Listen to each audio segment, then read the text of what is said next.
talking about Walk Your Talk, Paul has been an advisor for 28 years. So he's one of you guys. And he has been able to retire at 45. What we're basically moving towards in the UK is a model which basically is trying to fix something that's been broke for quite some time. That's the traditional financial advice model in the UK. It's broken, basically. It's been commission-led in the past, and it hasn't worked, quite simply. It's ended up with a very, not much trust, really, with regard to people's attitude towards advisors generally. And I think that's one important skill that a lot of people in the UK certainly haven't got. They talk about the product a lot, but they don't talk about the client very much. And that's one reason why I don't think financial advisors in the UK, and you can be the judge over here, they're not really trusted. Because the client often senses that you're not really interested in me, you're only interested in my money. And that's not a good position. If we can turn that around, then, which is what I believe I've always tried to do, you haven't got to worry about the money. You'll get the client's money and you'll be paid well for what you do if the focus is on the client. So today I want to talk about how to create a proposition, if you like, a client value proposition, which ensures that clients trust you, so then they'll happily give you all of their money and accumulate more money with you because they trust you to deliver what you promise, which is helping them get a better life. So get back to basics. And I also believe, now more than ever before, there's a massive need to tell people the truth about money, the real truth about money, and where they're heading, and what their future looks like. How much money do they really need to keep living the life they've got? So many people haven't got a clue where they're heading. And it's our job, I believe, to get back to basics and start telling them the truth. Because when you tell them the truth, they'll love you for it. It's painful sometimes, but they'll love you for it because they're waiting for someone to do it. So I found, tell me if I'm right here, you either want more than right clients. Who wants more than right clients? Nobody, it seems.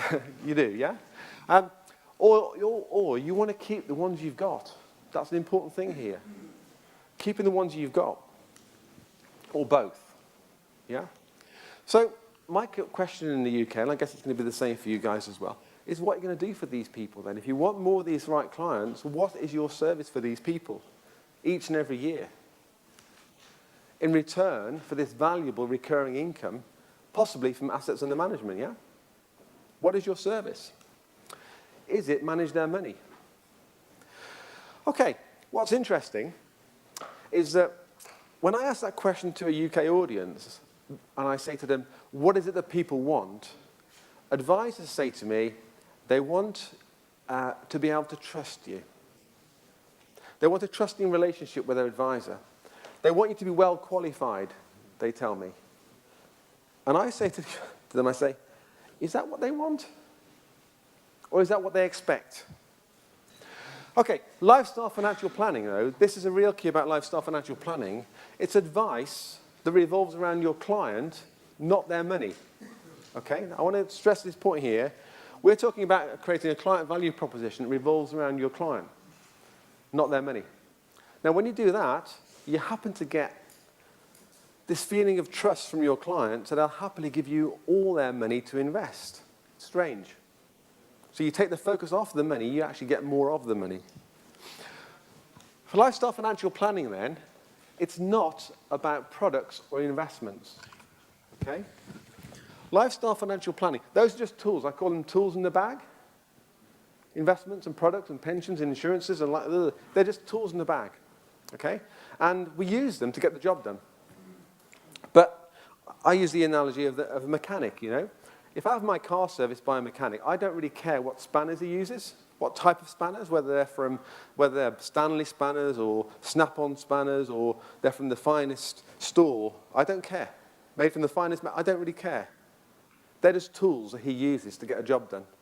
Financial products are just that for us. They're tools we use when necessary. And sometimes a client doesn't need any tools. Sometimes a client doesn't need any financial products. But you have still got a service that should be paid for. Because financial planning, lifestyle financial planning, is a service which exists beyond product. And it's a very thing that clients want more than product. Financial planning, lifestyle financial planning, is financial planning done properly, quite simply. Okay, truth about money. Okay, I'm coming on to this in a second. It does require that people tell the truth. What is the truth about money? It also requires for you to be alternative. Okay? Now, you notice here, I've set a company up in the UK called Alternative Financial Advisors. Because back to this same old thing, you know. In the UK, if you're at a dinner party or you were amongst some people who don't know you, or they're friends, or they may be friends in the future, you've never met them before, but someone asks you, what do you do? In the UK, saying you're a financial advisor is like, is the same over here? Is it? It's like, you feel a bit dirty, you see, and that's why people call themselves other things. Okay, so alternative financial advisor, for years, I've been referring to myself, if anyone asks me what I do, I say I'm an alternative financial advisor. I tell people the truth. Now that sounds like I don't like other financial advisors, but, and they say, I could do with talking to somebody like you, you know? And then I say, are you sure? Because when I say the truth, I really mean the truth. And they say, absolutely. I want someone to tell me the truth. And I go, good. Okay. I also say I'm alternative as well because I don't have many clients. You know, most financial advisors have got too many clients that they can't look after. And over the years, that's caused a bad name.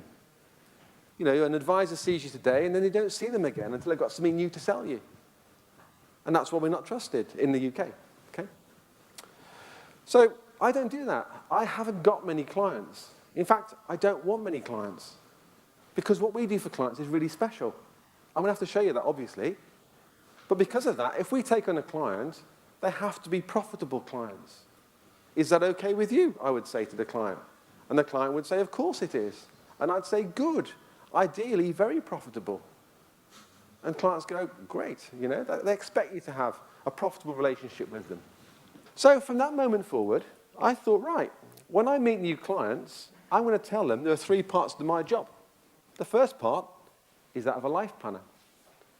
The life planner's job is this, to find out about you, Mr. Client, where you are now in your life, how you got to where you are right now, what's your story? We've all got a story, haven't we? You've got a story, you've got a story, you've got a story. It's your journey through life. And it's my job to find out a little bit about that journey to understand that client. So it's, how do you get to where you are now? And more importantly, where are you trying to get to in the next 5 years, 10 years, 15 years, 20 years? What do you actually want to do with your life between now and the day you die? Life's not a rehearsal. Precious time is slipping away. So what is it that you want, Mr. Client? That's part of my job, I'm sorry, but I need to know what the client's trying to achieve. When I know what my client's trying to achieve, I'll then take that hat off and put on my second hat, which is that of a financial planner. The financial planner's job is to look at the resources available to the client now, the resources becoming available to the client in the future, income, assets, yeah? And to look at the resources that might need to come available. Never mind what they've actually got, what might they need, yeah, to achieve their life plan. That's called financial planning, making sense of that money. After I've done a financial plan, if that financial plan indicates the client needs a financial product, then, and only then, do I put on my third and least important hat, which is when I can recommend a suitable product to suit that need. Does that make sense? Yeah? So this independent financial advisor hat is actually the least important part of that job. And my view is I've got no right, Mr. Client, to talk to you about financial products until I know about you. Would you agree? Until I know about you, Mr. Client, I've got no right to talk about your money. That's my view. Now, life planning is nothing more than a good, what I call fact find, a first meeting to get to know your client. We all do that, I would hope. We all get to understand our client, yeah, as much as possible. Financial planning is the financial plan, obviously. It's helping them make sense of that, and that's where you often need some help from technology, which I can help with you later.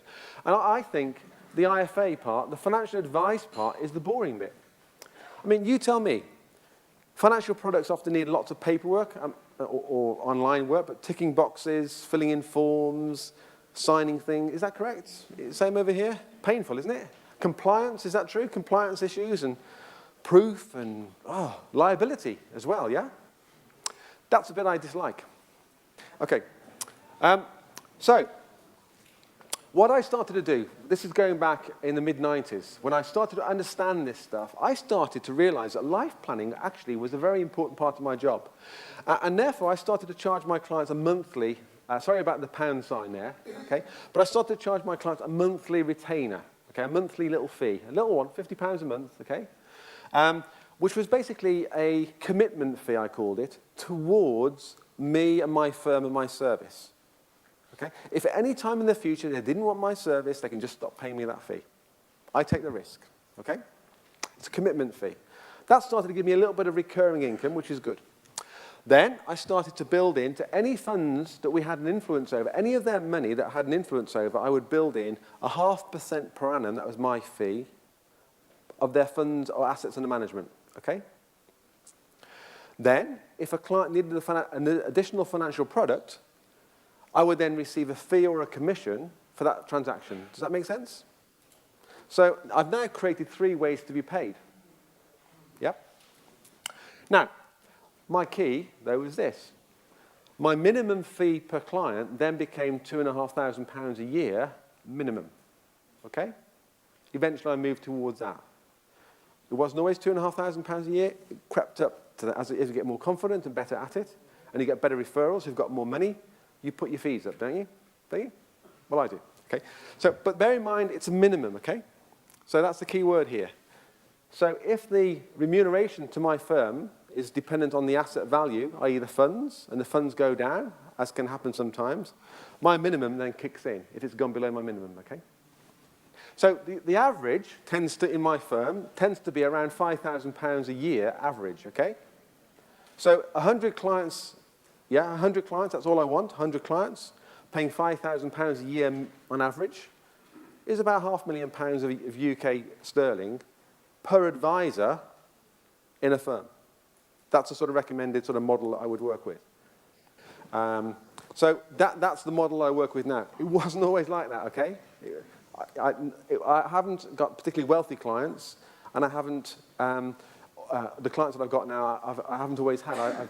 As you get better at providing a better service, you naturally start attracting. What happens is you attract more of the right clients because the universe, this sounds a bit hairy-fairy, but the universe, if you stand up for what you believe in and you deliver a service of high value, the universe will send you the right type of clients, you know?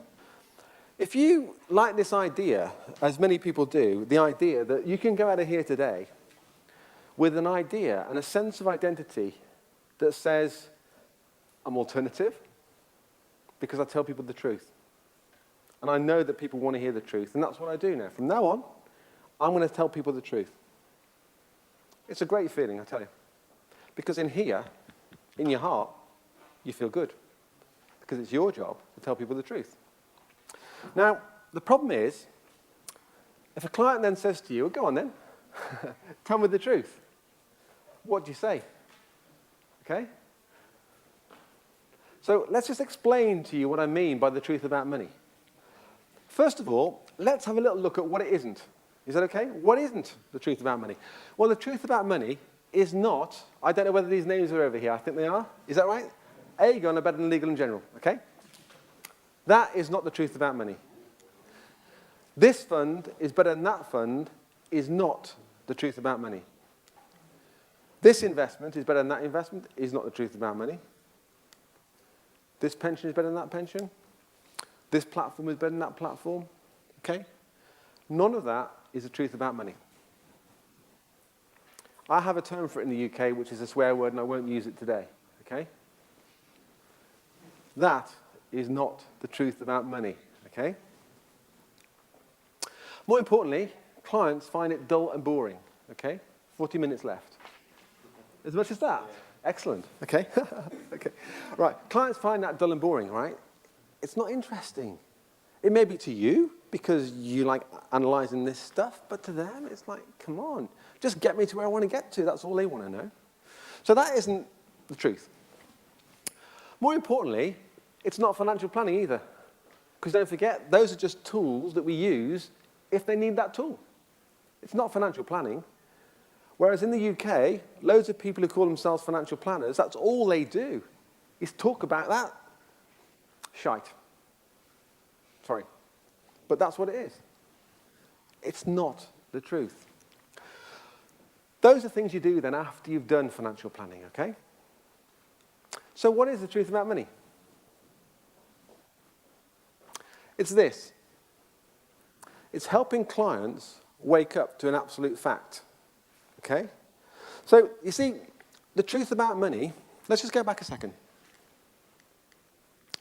None of that is a fact, okay? This fund is better than that fund. It's not a fact, is it? It's a belief. Am I right? That's all it is. It's a belief. It may be backed up by research about past performance, but it's not a fact. The trouble with beliefs is, you see, all of this is a belief. Beliefs get shattered, don't they, every day? Like planes fly into buildings. Who'd have thought that? Beliefs. It's not the truth. It's not a fact that you can hang your hat on. I want to have a proposition with my clients that's undeniable, that no one can argue with. They can argue with this stuff, and often they do. Am I right? Are you sure this is the right thing for me to do? Are you sure this is the right investment for me? Are you sure this is the right product for me? And you say, yes, yes, it is. We've done our research and it is. In a year's time, you told me, but now I've got something else for you to have, Mr. Client. Oh, not again. What's he going to sell me now? This one will do the job. Okay, I'll trust you one more time. A year later, see?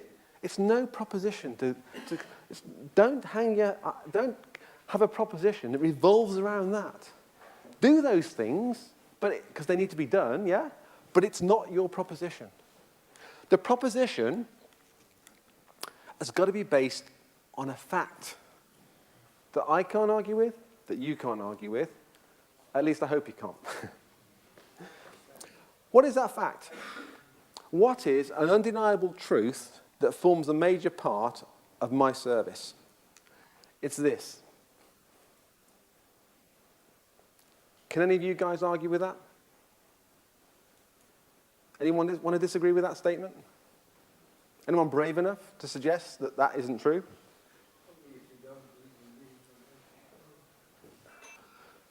It's also this. What do you need to do to ensure that, what do you need to do to ensure that you can keep living the life you've got? Okay? What do you need to do? From a financial point of view. What do you need to do, Mr. Client, to ensure that your family are totally financially secure, whatever happens? Now that's an insurance statement. Would you agree? I sell insurance, lots of it. Because that's the reason why. I help my clients work out how much is enough. Life insurance. Seriously? It's not just to cover the mortgage. I mean, the mortgage is not an issue. Cover that, yeah. It's giving people enough to maintain their lifestyle in that home, in the future, without ever worrying. That's life insurance. But the biggest question of all that we should be answering for clients is this one.